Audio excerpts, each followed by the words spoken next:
if you're going to change an area, you do three things. Number one, you focus on it and you get clear and compelling vision for what you want. If your body's not where you want it to be, I tell you there's one simple reason. It's not your focus. No, I focus on it. I focus all the time on how fat I am. No. See, if you focus on crashing into the pole, trying not to, the more you try not to, what you focus on, that's where the energy goes, that's where you go, right? We all know that. But what people tend to do is, I'm saying focusing on what you want, not what you don't want. And not only just focusing on what you want, where you focus and say, well, I'd like to be strong, I'd like to be energetic, I'd like to be fit. It's focusing and making it compelling. You can't just focus on it. You got to create a clear and compelling future in that area that will pull you towards it, so you're not trying to push yourself. If there's an area you're not improving in, think of three pillars, if you would. Pillar one is, get focused and clear. What's compelling? Where are you? Really? And don't lie. Where do you want to be? And make it so compelling you can't help it. When you wake up in the morning, you want to transform this area of your life. So the quality of your life already is better just because you are so excited about what you're after. When you do that with your body or your emotions or your finances or time or any other area, and you start focusing and you're clear, you're going to have energy. You're going to have drive. You're going to start to do something. How do you make sure what you do really work? Is model someone who's already successful. All the tools I come up with, some I've obviously created, but the foundation came by standing on the shoulders of other giants. I went out and found somebody that's already got the result. Why reinvent the wheel? Success leaves clues. Find the best, figure out what they're doing, do that, alter it, find your view of it, but start with what already is working rather than starting from scratch and trial and error. So emotion is in. If we get the right emotion, we can get ourselves to do anything. We can get through it. If you're creative enough, playful enough, fun enough, can you get through to anybody, yes or no? If you don't have the money, but you're creative and determined enough, you find the way. So this is the ultimate resource, but this is not the story that people tell us, right? The story people tell us is a bunch of different stories. They tell us we don't have the resources, but ultimately, decisions shape destiny, which is my focus here. If decisions shape destiny, what determines it is three decisions. What are you going to focus on? Right now, you have to decide what you're going to focus on. In this second, consciously or unconsciously, the minute you decide to focus on something, you got to give it a meaning. And whatever that meaning is produces emotion. Is this the end or the beginning? Is God punishing me or rewarding me, or is this the roll of the dice? And emotion then creates what we're going to do, or the action. So think about your own life, the decisions that have shaped your destiny.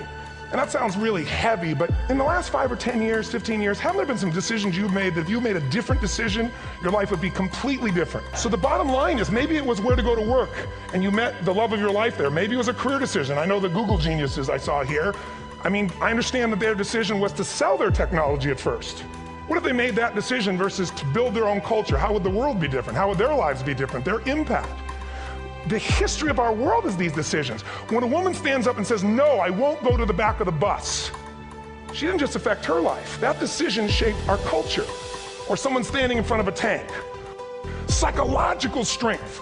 That's the difference in human beings that I've seen of the 3 million I've been around. Because that's about my lab. I've had 3 million people from 80 different countries that I've had a chance to interact with over the last 29 years. And after a while, patterns become obvious. You see that South America and Africa maybe connect in a certain way, right? Other people say, oh, that sounds ridiculous. It's simple. So what shapes you? 2 invisible forces, very quickly. 1, state. We all have had times. Have you had a time you did something and after you did it, you thought to yourself, I can't believe I said that. I can't believe I did that. It was so stupid. It wasn't your ability, it was your state. Your model of the world is what shapes you long term. Your model of the world is the filter. That's what's shaping us. That's what makes people make decisions. When we want to influence somebody, we gotta know what already influences them. And it's made up of 3 parts, I believe. First, what's your target? What are you after? Which I believe, it's not your desires. You can get your desires to goals. How many of you got a goal, a desire, and thought, is this all there is? How many been there? Say aye. So it's needs we have. I believe there are 6 human needs. Second, once you know what the target that's driving you is, and you uncover it for the truth, you don't form it, you uncover it. Then you find out what's your map, what's the belief systems that are telling you how to get those needs. Some people think the way to get those needs is destroy the world, some people is to build something, create something, love someone. And then there's the fuel you pick. So very quickly, 6 needs, let me tell you what they are. First one, certainty. Now these are not goals or desires, these are universal. Everyone needs certainty that they can avoid pain and at least be comfortable. Now how do you get it? Control everybody, develop a skill, give up, smoke a cigarette? Well, we go for certainty differently. If we get total certainty, we get what? What do you feel if you're certain? You know what's going to happen, when it's going to happen, how it's going to happen. What would you feel? bored out of your mind. So God, in her infinite wisdom, gave us a second human need, which is uncertainty. We need variety. Third human need, critical, significance. We all need to feel important, special, unique. You can get it by making more money. You can do it by being more spiritual. You can do it by getting yourself in a situation where you put more tattoos and earrings in places humans don't want to know. Whatever it takes. The fastest way to do this, if you have no background, no culture, and no belief in resources or resourcefulness, is violence. If I put a gun to your head and I live in the hood, instantly I'm significant. 0 to 10, how high? 10. How certain am I you're going to respond to me? 10. Here's what we really need. Connection and love, fourth need. We all want it. Most people settle for connection because love's too scary. Now, these first 4 needs, every human finds a way to meet. Even if you lie to yourself, even if you have split personalities. But the last 2 needs, the first 4 needs are called the needs of the personality, is what I call them. The last 2 are the needs of the spirit.